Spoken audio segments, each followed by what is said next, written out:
Nining adlaw, ang pulong sa Ginoo nagdala kanato og usa ka malalong nga mensahe bahin sa tinuod nga gugma ug pagsunod kang Kristo.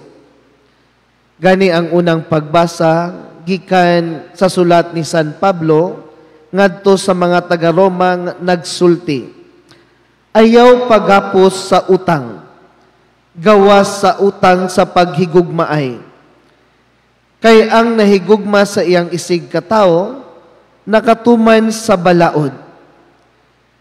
Simple kaayo paminawon, apan bugat kaayo ang iyang kahulugan. Kay ang tibuok kasuguan sa Ginoo, ang balaod ni Moises, ang tanan nga mga pamalaod sa simbahan, gani ang tibuok Biblia. Masulod di ay sa usa lamang kapulong. Ug walay lain, mao ang pulong sa gugma. Kung adunay gugma, dili kita mangawat. Kung adunay gugma, dili kita manapaw. Kung adunay gugma, dili kita manlingbong, dili kita mangdaot, dili kita magdumot. Kay ang gugma maogyod ang tinubdan sa tanan maayong binuhatan. Apan, dili lang kutob sa pagbati ang gugma, nasayod kita ni ini. Kaya ang tinuod nga gugma, it is a decision. It is a choice. Usa kini kabuhat. Usa ka pagpili. Usa ka pagpili sa pagsakripisyo.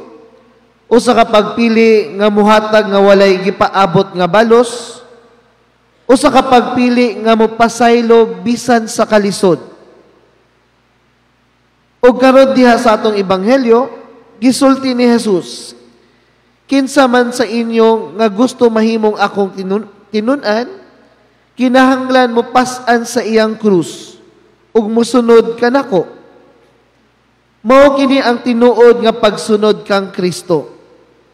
Dili lang kutob sa pag-ampo, dili lang kutob na muadto kita sa simbahan, magdagkot og kandila, kundili ang pagpas-an sa krus, ang pagdawat sa kasakit, sa kalisod, sa pag-antos, nga uban sa paglaom sa pagtuo. Daghan nato ang gusto mo sunod kang Kristo. Apan usahay mga igsuon, kutob lang ta sa kahamugaway o sa hayahay na panahon.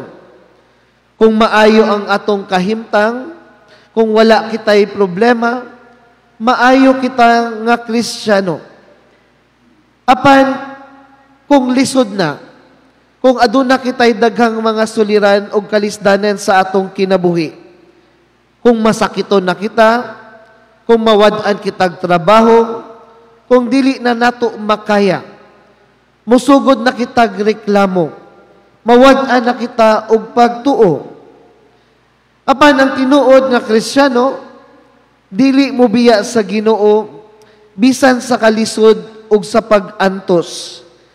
Kay kabalo siya nga ang iyang kasakit adunay katuyuan, ug nga sa tumoy sa krus adunay pagkabanhaw.